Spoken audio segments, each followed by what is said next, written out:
नमस्कार दोस्तों, स्वागत है आपका स्टडी IQ में। आज हम लोग बात करने वाले हैं एक न्यूज जो चाइना से जुड़ी हुई है। हम लोगों ने देखा है कि पिछले कुछ महीनों से बहुत सारे देश हैं जो चाइना को बॉयकॉट कर रहे हैं, स्पेशली जब से यूनाइटेड स्टेट्स और चाइना का ट्रेड वॉर चल रहा है। यूएस ने अपने सारे एलाइज को चाइना के खिलाफ एक गुट में लाया है। तो हम लोगों ने देखा है कि यूएस और उनके बहुत सारे जो एलाइज है वो चाइना की 5G टेक्नोलॉजी को डिस्कार्ड कर रहे हैं। हम लोगों ने देखा है कि यूरोपियन यूनियन से भी ऑलमोस्ट एक डजन देश है जिन्होंने 5G को नकारा है, स्पेशली वावे जो चाइनीज कंपनी है उनकी जिसमें इन्वॉल्वमेंट थी, जिसको कहा है कि वो ओपेक पॉलिसीज फॉलो करती हैं। चाइना की जो 5G टेलीकॉम इक्विपमेंट है वो काफ़ी प्रॉब्लमेटिक है। ये सारे आर्गुमेंट्स देकर उन्होंने कहा है कि चाइनीज की 5G टेक्नोलॉजी को रिजेक्ट करने की बातें की गई। तो इसमें अगर हम लोग इंडिया की बात करें तो India has been a fence sitter, यानी कि प्रॉब्लम तो चली रही है चाइना के साथ बहुत, उसके बावजूद इंडिया ने ये फैसला नहीं लिया है कि वो चाइना की 5G टेक्नोलॉजी को नकार देगा कंप्लीटली। लेकिन अभी कुछ रिसेंट में डेवलपमेंट आई है जिससे हम लोग एक अंदेशा लगा सकते हैं कि India is also going to ban 5G technology of Chinese very soon. So let's begin and see what this development is in this video. लेकिन उससे पहले मैं हूं आपका दोस्त राहुल साईगांवकर। अगर आप मुझे फॉलो करना चाहते हो you can follow me on the ID Rahul Sai 222। मेरा इंस्टाग्राम, फेसबुक और टेलीग्राम के चैनल का आईडी सेम है। इसके अलावा स्टडी IQ आपके लिए लाया है खुशखबरी। We have a smart course for UPSC 2021। For more information, please download the app from Google Play Store and don't forget to hit the bell icon and subscribe to Study IQ. देखिए, हम सब जानते हैं कि मई से लेकर India और China के बीच एक स्टैंड ऑफ चल रहा है। दोनों तरफ से ट्रूप बिल्डिंग चल रही है, स्पेशली लद्दाख रीजन में गलवान वैली में हम लोगों ने देखा है कि जून में बहुत ही भीषण लड़ाई भी हुई थी, मुक्केबाजी हुई। इंडिया और चाइना की तरफ से बहुत सारे सोल्जर्स ने अपनी जान भी गंवाई दोनों तरफ से। तब से लेकर एक स्टैंड ऑफ जरूर है इस पूरे रीजन में, और इस स्टैंड ऑफ के दौरान इंडिया ने बात की है डिसएंगेजमेंट की। उन्होंने कहा है कि चाइना को पैंगोंग सो लेक रीजन में जो उन्होंने कुछ रीजन्स ऑक्युपाई किए थे वहां से हटने को बताया है। गलवान वैली में लड़ाई हो चुकी है, DBO एरिया में भी प्रॉब्लम चली रही है, सिक्किम के नाकुला सेक्टर में भी प्रॉब्लम चल रही है इंडिया और चाइना के बीच। तो इन सब चीजों के बीच इंडिया का रेस्पॉन्स क्या रहा? इंडिया के पास एक विकल्प जरूर था कि वो ट्रेड जो चलता है चाइना के साथ उसको स्टॉप करे, लेकिन वो तो नहीं हुआ। लेकिन इंडिया ने टेक्नोलॉजी के ऊपर थोड़ा सा एक गौर जरूर किया है कि चाइना को कैसे काउंटर। हम लोगों ने देखा है कि 2 बार इंडिया ने चाइनीज ऐप्स को बैन किया। पहली बार 59 ऐप्स को बैन किया, इंक्लूडिंग टिकटॉक, वीचैट और हेलो। और अगले सेट में इंडिया ने फिर से 43 ऐप्स को बैन किया, जिसके अंदर अली एक्सप्रेस भी था। मतलब technologically India is trying to hurt where it hurts most to China, यानी कि उनके ट्रेड के ऊपर एक जरूर इंपैक्ट करने की कोशिश कर रहे हैं इंडिया।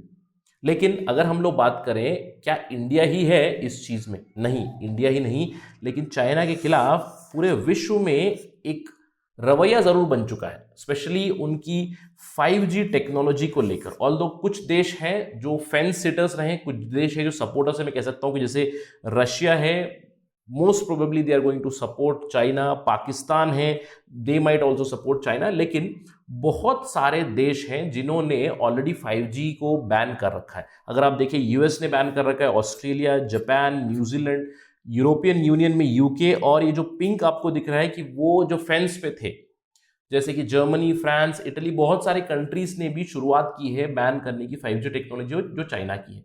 मैंने बताया आपको यूरोपियन यूनियन में कम से कम एक डजन कंट्रीज है जिन्होंने 5G टेक्नोलॉजी को नकारा है चाइना।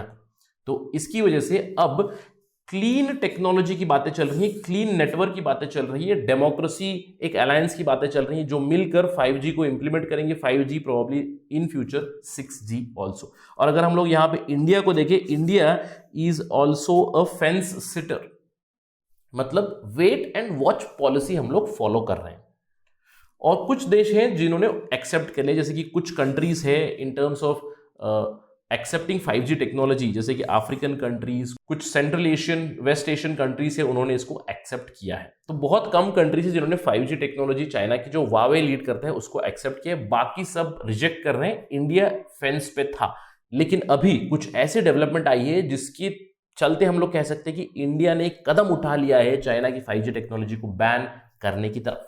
आप बात कर सकते हो ट्रंप एडमिनिस्ट्रेशन की तरफ। देखिए, आप पोम्पेयो ने एक स्टेटमेंट दिया था जहां पे उन्होंने कहा था कि tide is turning against Huawei. तो इंडिया वॉज रिपोर्टेडली वेइंग, मतलब अभी तक सोच रहा था, उसकी तरफ एक कदम जरूर उठा लिया है इंडिया ने। लेकिन इन सब के चलते इंडिया के ऊपर बहुत से लोगों ने सवाल भी उठाए, क्या इंडिया वावे को बैन कर सकता है? क्योंकि अगर हम लोग देखिए वावे और उनकी जो टेक्नोलॉजी है ZTE, उसके ऊपर इंडिया के टेलीकॉम इंडस्ट्रीज काफी ज्यादा निर्भर रहते हैं। जैसे कि भारती एयरटेल, वोडाफोन और इंडिया का जो BSNL है वो बहुत ज्यादा निर्भर है वावे की टेक्नोलॉजी और ZTE के ऊपर।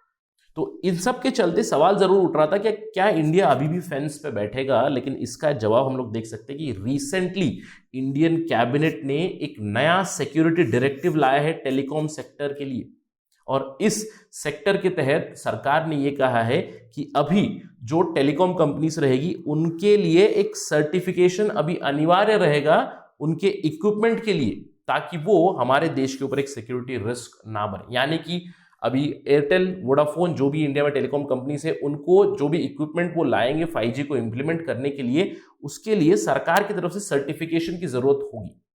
तो डायरेक्टली हम ये नहीं कह सकते कि चाइना की इक्विपमेंट को वो स्टॉप कर रहे हैं, लेकिन इस सर्टिफिकेशन में कुछ स्ट्रिंजेंट रूल्स जरूर ला सकते हैं। अगर हम लोग देखें डिटेल्स की बात करें तो एक नई नेशनल सिक्योरिटी कमिटी टेलीकॉम के ऊपर गठन की जाएगी और इसके हेड होंगे इंडिया के डेप्यूटी नेशनल सिक्योरिटी एडवाइजर जो है राजेंद्र खन्ना, और इस कमिटी के रिकमेंडेशन के ऊपर ही सर्टिफिकेशन आ जाएगी। इनफैक्ट इंडिया की जो नेशनल साइबर सिक्योरिटी कोऑर्डिनेटर है वो भी एक लिस्ट ऑफ इक्विपमेंट इशू करेंगे जो इस नए डायरेक्टिव के अंडर आएंगे। यानी कि अभी जो भी इक्विपमेंट आप मंगाओगे टेलीकॉम सेक्टर के लिए, टेलीकॉम कंपनीज के लिए, स्पेशली 5G इंप्लीमेंटेशन के लिए, उसके लिए उन इक्विपमेंट्स के लिए एक सर्टिफिकेशन लगेगा इस पर्टिकुलर बॉडी से।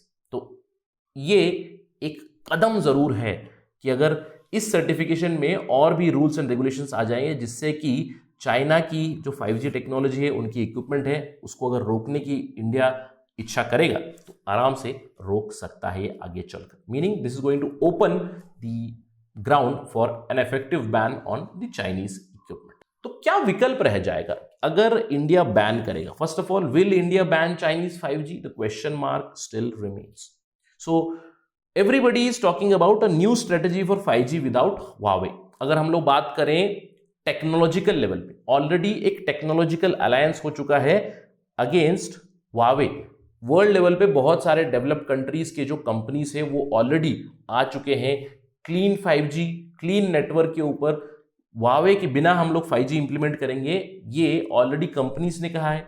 इसके अलावा अगर हम लोग देशों की बात करें, बहुत सारे देश हैं जिन्होंने ये बताया है कि हम एक क्लीन टेक्नोलॉजी 5G लेके आने वाले हैं। आप बात कर सकते हैं यूके की। यूके एक 5G अलायंस बनाना चाहता है 10 कंट्रीज का, जिसको D10 करके डब किया जा रहा है, democracy 10 against the Huawei company. तो जो भी डेमोक्रेसी से, जो भी लाइक माइंडेड कंट्रीज है, वो सब अब साथ में आ रही है ताकि वो अपना टेक्नोलॉजिकल सॉल्यूशन लाए और वो थ्वार्ट करे चाइनीज थ्रेट को। तो आने वाला समय ही बताएगा कि अगर इंडिया कंप्लीटली बैन करेगा या नहीं, ये तो only time will tell. Till then stay tuned. That's it from my side. Thank you for watching. जय हिंद।